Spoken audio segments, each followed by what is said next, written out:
Hello friends, praise the lord. మన భారత రాష్ట్రపతి మహాపండితుడునైన doctor Sarvepalli Radhakrishnan గారు లండన్లో చర్చ్లో మాట్లాడుతూ ఇలా అన్నారు: క్రైస్తవులారా, మీకు మాత్రమే ఈ భాగ్యం ఉంది. మీ ప్రభువు మరణాన్ని జయించి తిరిగి లేచాడు. ఆ విషయం లోకానికి చాటి చెప్పండి అని. స్వామి వివేకానంద అన్నారు, మరణానికి ఆవల ఏముందో చెప్పినవాడే నిజమైన దేవుడు అని. మరి సాధు సుందర్ సింగ్ అన్నారు, ఈ ప్రపంచంలో ఒకే ఒక్క ఖాళీ సమాధి ఉంది, అది యేసుక్రీస్తు ప్రభుదే అని.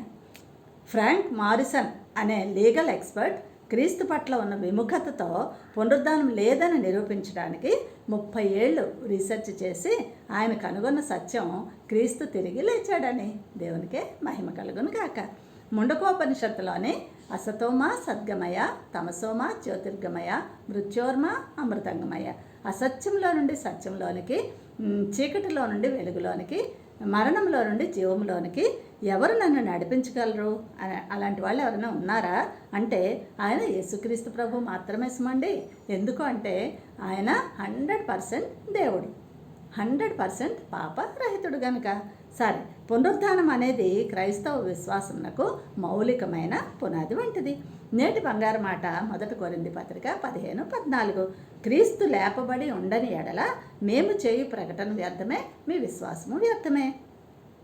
అయితే ఈస్టర్ తేదీ క్రిస్మస్ లాగా ఫిక్స్డ్గా కాకుండా ఎందుకు మారుతోంది అని అంటే, గ్రెగోరియన్ క్యాలెండర్లో మార్చి 3వ వారం తర్వాత రాత్రి పగలు కూడా సమానంగా ఉండేటువంటి స్ప్రింగ్ ఈక్వినాక్స్ తర్వాత వచ్చే పౌర్ణమి తర్వాత వచ్చే పస్కా తర్వాత వచ్చే మొదటి ఆదివారంనే ఈస్టర్ పండుగ జరుపుకోవాలని నైసియా కమిటీ 320 ADలో నిర్ధారించింది. కాబట్టి సరే, మరి కీర్తనాకారుడు అన్నట్లు దుప్పి నీటివాగుల కొరకు ఆశపడుచున్నట్లు యేసు కొరకైన తృష్ణ నీకుందా?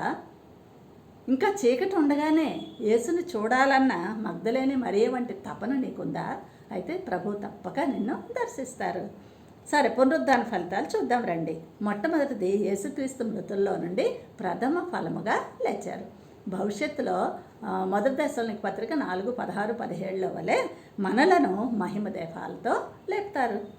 రెండవది, 1 పేతురు 1:4 ప్రకారం క్రీస్తు పునరుద్ధానం వలన మనకు జీవముతో కూడిన నిరీక్షణ ఉంది. మూడవది, పాపంపై మరణంపై మనకు విజయం ఉంది. నాలుగవది, నమ్మిన వారికి నిత్య జీవం ఉంది. ఐదవది, రోమా 4:25 బట్టి నీతిమంతులుగా తీర్చబడతాం.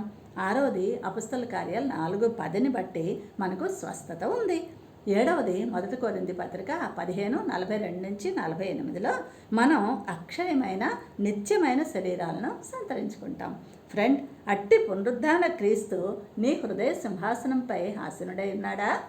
అయితే నువ్వు యుగ యుగములు క్రీస్తుతో జీవిస్తావు. నేటి ప్రశ్న, ఆయనతో కూడా మిమ్మును జీవింపచేసెను. Reference please. Thank you. God bless you all.